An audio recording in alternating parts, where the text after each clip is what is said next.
The boy spent a long time believing that wealthy men simply had more discipline than poor men, that they woke each day with some deeper reserve of willpower that the rest lacked. And then he watched them closely and discovered he had it completely backwards. The wealthy men he studied were not straining against themselves every morning, forcing their good behavior through sheer effort. Quite the opposite. They did the things that built their wealth almost without thinking, the way a man walks without planning each step. What looked like iron discipline from the outside was, on the inside, something far quieter: habit. They had built routines so deeply worn that the right action required no willpower at all. It simply happened, automatically, because they had done it so many times that not doing it would have felt strange. The poor man burns enormous energy trying to force good decisions in the moment. The wealthy man spends almost none because his good decisions were installed long ago as habits and now run on their own. This is the secret the boy wants you to understand before anything else, because it changes everything about how you rise. You do not need to become a person of superhuman willpower. Willpower is a small and exhaustible thing. It runs out by midday. What you need is to install a handful of habits while you are still poor. Small routines that, once worn into place, will carry you upward automatically without the daily war against yourself that defeats almost everyone. The wealthy did not outdiscipline the poor. They outstructured them. And the beautiful thing is that these same structures can be built by anyone at any level starting today with nothing. So here is the first habit, and it is the foundation beneath all the others.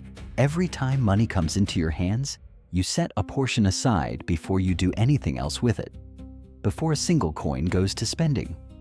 Not what is left at the end. A fixed portion removed first, the instant the money arrives. The boy had seen the principle before, but here he wants you to see it as a habit, not an idea. The idea of saving is known to everyone and changes nothing. The habit of saving, the automatic, unbreakable routine of removing a portion the moment money arrives, done the same way every single time until it requires no thought, is what actually builds wealth. The difference between the two is the difference between knowing you should and simply doing it. Every time, without deciding. And a poor man can build this habit exactly as well as a rich one, because it is not about the amount. A tiny portion, set aside automatically, builds the identical routine that a large portion does. You are not trying to save meaningfully yet. You are wiring the habit itself into place so that when larger money comes, the routine is already there to catch it. Build the machine while you are poor, and it will be running when you are not. But the second habit is the one that gives the first its eyes, because saving blindly is only half of it. The second habit gives the first one eyes, because setting money aside blindly is only half of the work. This is the habit of looking, sitting down at the same time every week, and actually facing your money. What came in, what went out, where it went, what is left. A short, regular reckoning, done whether the news is good or bad. The boy noticed that poor men, above all, avoided looking. They let their money move in a fog, never quite facing the full picture, because looking closely meant confronting things they would rather not see. And the wealthy did the opposite as a matter of routine, not because they enjoyed it, but because they had made it a habit so regular that it no longer required courage. They knew at any moment exactly where they stood, and that knowing let them correct small problems before those problems grew large. The man who reviews his money every week catches the leak while it is still a drop. The man who never looks discovers it only when the ship is already sinking. And this habit too costs nothing and can be built by anyone. You do not need wealth to sit down once a week and face your coins honestly. You need only the routine. The same day, the same short ritual, repeated until looking becomes automatic and the fog is never allowed to form. Build this while you are poor, and you will never be one of the many who have no idea where their money goes. The third habit lives in the gap between wanting something and buying it. It is the habit of the pause. Before any purchase beyond the smallest, you wait. A fixed, deliberate delay between the wish and the act. A day for small things, longer for large ones. You simply refuse to let desire and purchase happen in the same breath. The boy had watched how much money left men's hands in the heat of a moment. The thing wanted intensely now, bought instantly, and regretted soon after. The wealthy, he saw, had trained a small delay into their buying, and that delay did something almost magical. It let the heat cool and revealed how much of their wanting was merely a passing fever. Most desires, waited out, simply fade. The purchase that felt urgent yesterday looks foolish today, and the man with the habit of pausing keeps, without any pain, all the money that the impulsive man loses to fevers that would have passed on their own. This habit is perhaps the easiest of all to build while poor and the most immediately rewarding, because it saves you money the very first time you use it. You do not need a single coin to begin practicing the pause. You need only the rule: nothing beyond the small is bought in the moment it is wanted. Install that one delay and watch how much of what you thought you needed quietly disappears from your wanting the moment you stop chasing it instantly. But the fourth habit reaches past your money entirely, into the one investment that pays more than any coin ever could. The fourth habit reaches past your money entirely, into the one investment that pays more than any coin ever could: yourself. This is the habit of spending a portion of each day deliberately becoming more capable than you were the day before. A fixed hour, or even less, given every day to learning, to sharpening a skill, to building the abilities that make a person valuable. The boy watched how the two kinds of men spent the hours that belonged to no one but themselves. The free hours, after the work was done. The poor man, exhausted and wanting relief, spent those hours on things that left him exactly as he was. Amusements that entertained him and then were gone, leaving nothing behind. And the boy did not blame him for wanting rest. The desire was human, but he saw the cost of it compound cruelly over the years. The wealthy man, or the man on his way to becoming wealthy, took a portion of those same free hours and invested them, poured them into learning something, improving at something, becoming a little more skilled, a little more knowledgeable, a little more valuable than he had been the day before. And here is the mechanism that makes this habit so powerful and so invisible. A single hour of self-improvement changes almost nothing. You end the day barely different than you began, which is exactly why most people never bother. But that same hour, repeated every day for years, compounds into a transformation so large it looks like a different person entirely. The man who reads and studies and practices 1 hour a day is, after several years, so far beyond the man who spent those same hours on amusement that they no longer seem to belong to the same world. The gap was built invisibly, 1 ordinary hour at a time, each of which seemed to matter not at all. This is why the boy insisted it be a habit, not an inspiration.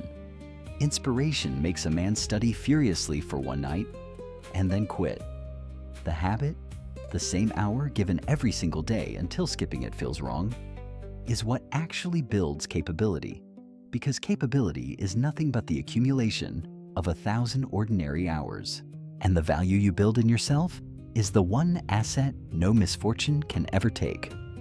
Your coins can be lost, your possessions stolen, but the skill worn into your hands and the knowledge worn into your mind go with you through any disaster and cannot be taken by anyone. And no habit is more available to the poor than this one, because it costs nothing but the hour you already have. You do not need money to become more capable. You need only to redirect a portion of the hours you are already spending away from what merely entertains and toward what builds. Do it once and nothing changes.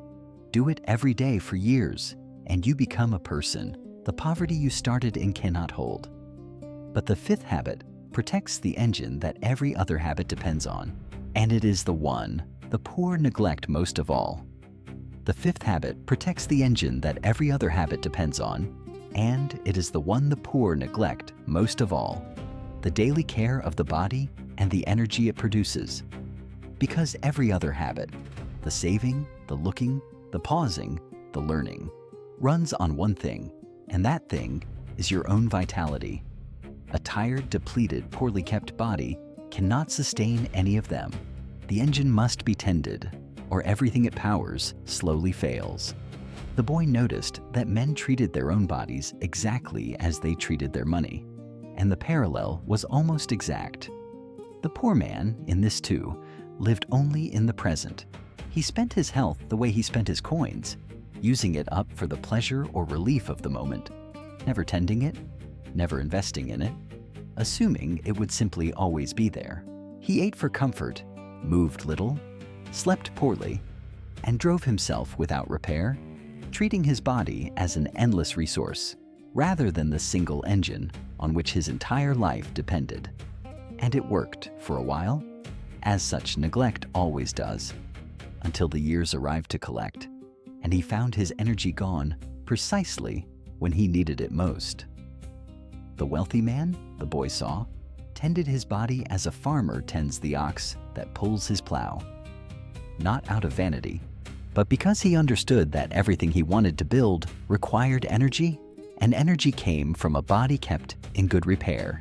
He moved it, rested it properly, fed it as fuel rather than only as comfort. He had built simple daily routines around his vitality because he grasped what the poor man missed, that the body is not separate from a man's fortunes. It is the foundation beneath all of them. A brilliant mind in an exhausted body accomplishes nothing, because it never has the energy to act on what it knows. And the boy understood why this habit, of all of them, was the one the poor most often ignored. It pays the slowest and the most invisibly of any. Save a coin and you can see the coin. But care for your body today and nothing visible happens. The reward is a vitality years away and a disaster avoided that you will never see because it never comes. So the neglect feels free for a long time and then is catastrophically expensive all at once. The man who tends his energy daily is quietly protecting the engine that will still be running strong when the neglectful man's has broken down. This habit, like the others, asks no money at all. In truth, it often asks less spending, not more. To move your body, to rest it, to feed it plainly and well, costs nothing a poor man cannot afford. It asks only the routine, a daily tending of the one asset without which every other habit falls silent. Build it while you are poor, and you protect the engine that must carry you the whole long way up. But the sixth habit surrounds you with a force that will lift you faster than any effort of your own, and the poor cut themselves off from it without ever realizing.